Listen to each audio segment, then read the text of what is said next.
Hi hello welcome back to my channel. ఈజీగా and టేస్టీగా ఉండే పప్పుల్స్ రెసిపీ అండి.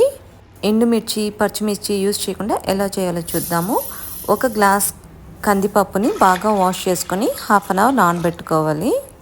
ఇలా నానిన పప్పులో పసుపు అండ్ సరిపడా కారం అండి. టీ కప్ కందిపప్పుకి 1.5 స్పూన్ కారం వేస్తున్నాను. అందులోనే 2 పెద్ద టమాటాలు కట్ చేసి వేసుకోవాలి. నా ఛానల్ ఫస్ట్ టైం చూస్తుంటే సబ్స్క్రైబ్ చేయండి. బెల్ ఐకాన్ క్లిక్ చేస్తే వీడియో నోటిఫికేషన్స్ అయితే వచ్చేస్తాయి. ఉడికిన పప్పులో సరిపడా సాల్ట్ వేసుకొని బాగా రుబ్బుకోవాలండి. ఈ పప్పుల్స్లో ఎండుమిర్చి పచ్చిమిర్చి వేయకూడదండి. ఇలా మిర్చి పౌడర్తో చేసుకుంటే చాలా బాగుంటుంది.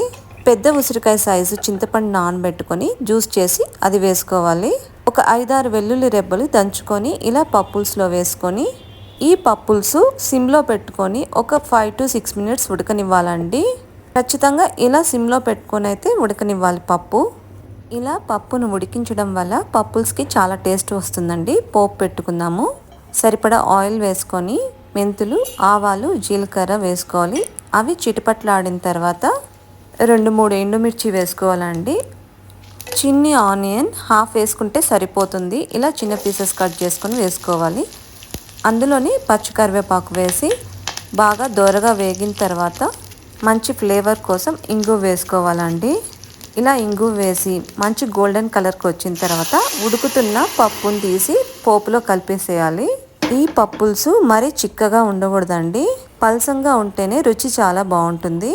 సిమ్లో ఒక 3 to 4 మినిట్స్ ఉడకనిచ్చి కొత్తిమీర చల్లుకొని స్టవ్ ఆఫ్ చేసుకుంటే ఈజీగాను టేస్టీగాను ఉండే పప్పుల్స్ అయితే రెడీ అయిపోతుందండి. పప్పుల్స్ మీరు ఇలానే చేస్తారా? నాకైతే కామెంట్ సెక్షన్లో కామెంట్ చేయండి. రెసిపీ నచ్చితే ఫ్రెండ్స్ అండ్ ఫ్యామిలీతో షేర్ చేయండి. Do subscribe my channel. Like share and comment. Bye.